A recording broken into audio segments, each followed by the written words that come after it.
तो बच्चों पीसीक्यूज यानी कि फिजिक्स चैंपियन क्वेश्चंस में आज एक क्वेश्चन करते हैं लॉज ऑफ मोशन का, जो कि बेस्ड है कंस्ट्रेन मोशन के ऊपर। अब इससे भी सवाल बन सकते हैं नीट में। देखिए यहां पे क्या बोला गया है, यहां पे आपको एक पुली दी गई है और कहा जा रहा है कि इस पुली में जो ये ब्लॉक यहां पे लटका हुआ है इसका एक्सेलरेशन निकालना है।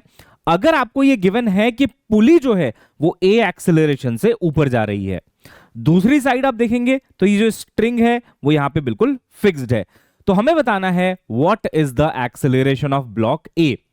अब ये जो आप पढ़ते हैं mg वाला formula m1g minus m2g upon total mass, वो यहां पे एप्लीकेबल नहीं है। यहां पे जो कंसेप्ट है वो कंस्ट्रेन मोशन का है।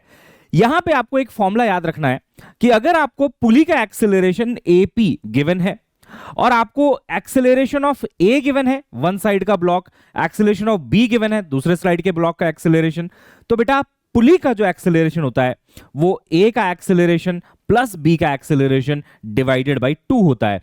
अब ये डेरिवेशन पूरा कंस्ट्रेन मोशन से आता है, बट आप इसको डायरेक्ट याद रख सकते हैं। It will help you in solving any problem in pulley. तो अगर आप देखें तो ए और बी के एक्सेलरेशन का एवरेज जो होता है वही आपका पुली का एक्सेलरेशन होता है। अब आइए इसी चीज को हम अपने क्वेश्चन में अप्लाई करते हैं, इस कंसेप्ट को, और देखते हैं हमारा आंसर क्या आता है। देखिए बेटा हमारे क्वेश्चन में बोला गया है कि पुली जो है वो ए एक्सेलरेशन से ऊपर जा रही है, यानी कि अगर मैं देखूं फॉर्मूले में तो एपी की जो वैल्यू है बच्चों वो हो जाएगी सिंपली ए।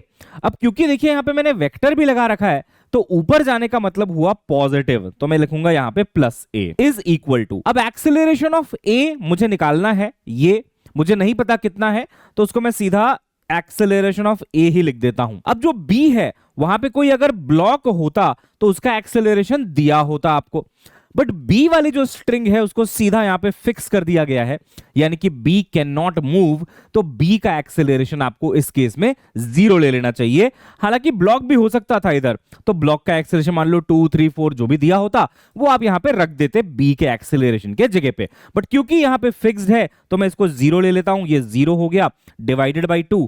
अब आप देखिए बेटा एक्सेलरेशन ऑफ ए कितना आ रहा है, a मल्टीप्लाइड बाई 2 यानी कि 2a के बराबर, यानी कि इसका आंसर हुआ अगर पुली a से ऊपर जा रही है बेटा तो जो a ब्लॉक है वो 2a से ऊपर जाएगा। बड़ा इंटरेस्टिंग कंसेप्ट है। SHM यानी कि सिंपल हार्मोनिक मोशन में इसका कई जगह इस्तेमाल भी होगा। ऐसी और वीडियोस के लिए इस चैनल को सब्सक्राइब कर लीजिएगा, और इसी के ऊपर एक बहुत ही शानदार क्वेश्चन कल आएगा आपके सामने इसी चैनल पे, जो इस कंसेप्ट को और अच्छे से आपसे पूछेगा। मिलते हैं नेक्स्ट क्लास में।